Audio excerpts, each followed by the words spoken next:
Shah collection motivation story को subscribe करें, subscribe और बेल आइकन भी दिखाएं और बेल आइकन में तक हर वीडियो की नोटिफिकेशन आपको मिलते रहे। रमजान का महीना शुरू हो चुका था। हर इफ्तार की तैयारी हो रही थी। कहीं पकोड़े बन रहे थे, कहीं फ्रूट चाट की। लेकिन इसी मोहल्ले की एक छोटी सी गली में एक पुराना सा घर था जहां नसरीन नाम की औरत अपनी सिलाई मशीन के सामने बैठी कपड़े सी रही थी। नसरीन एक तलाक याफ्ता मां थी। उसका शौहर कई साल पहले उसे छोड़कर चला गया था। अब उसके साथ सिर्फ उसका 10 साल का बेटा अली था। नसरीन दिन रात सिलाई करती ताकि बेटे को पढ़ा सके।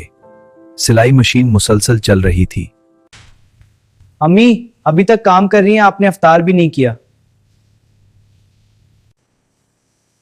अम्मी हमारे घर में इतना कम क्यों? बेटा, अल्लाह जिसको आजमाता है उसे पसंद भी बहुत करता है। रमजान सब्र का महीना है। रमजान की हर रात नसरीन देर तक काम करती। बिजली कभी चली जाती तो वो मोमबत्ती जलाकर सिलाई करती। एक रात अली की आंख खुल गई। उसने देखा अम्मी जाए नमाज पर बैठी दुआ कर रही हैं। नसरीन रो रही थी। या अल्लाह, मेरे बेटे को कभी किसी के सामने मोहताज ना करना, उसे कामयाब बना देना। अली दरवाजे के पीछे खड़ा सब सुन रहा था। उसकी आंखों में आंसू आ गए। अली, तुम वहाँ क्या कर रहे हो? बच्चों, ईद पर तुम क्या खरीद रहे हो? नया मोबाइल, साइकिल। किसी ने कहा महंगे कपड़े। जब अली की बारी आई तो वो खामोश हो गया। अली, तुम क्या लोगे? अम्मी के लिए आराम खरीदना चाहता हूँ, बहुत थक जाती हैं।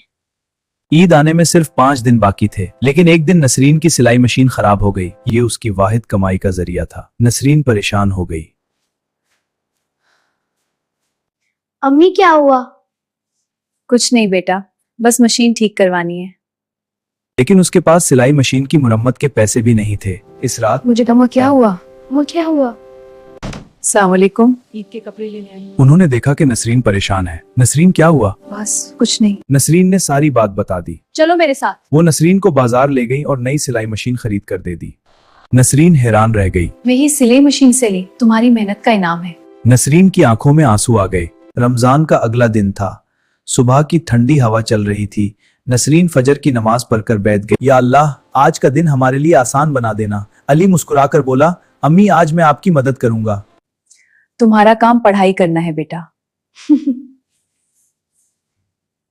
दोपहर के वक्त नसरीन ने सोचा कुछ धागा और कपड़ा खरीदना जरूरी है।